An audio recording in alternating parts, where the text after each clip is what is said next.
Ben sana ay mı deyim, günlere tay mı deyim, sen bize bəxş olunan en güzel pay mı deyim. Ben sana ay mı deyim, günlere tay mı deyim, sen bize bəxş olunan en güzel pay mı deyim. Ata çağıran dillerin hediyen olsun bize, ana diyen de gözlerin baka baka dolsun bize. Ata çağıran dillerin hediyen olsun bize, ana diyen de gözlerin baka baka dolsun bize.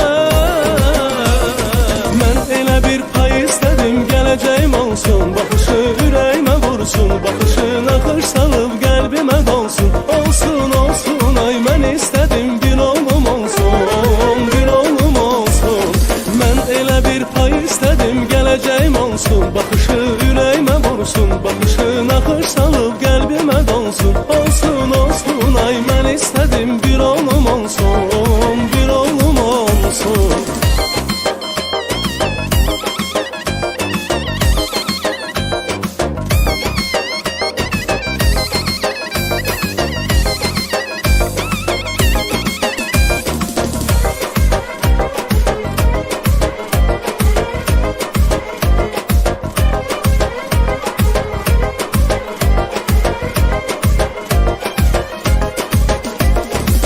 Bahar təravətindən gül çiçəklər seviner, o körpə gülüşündən bil mələklər seviner.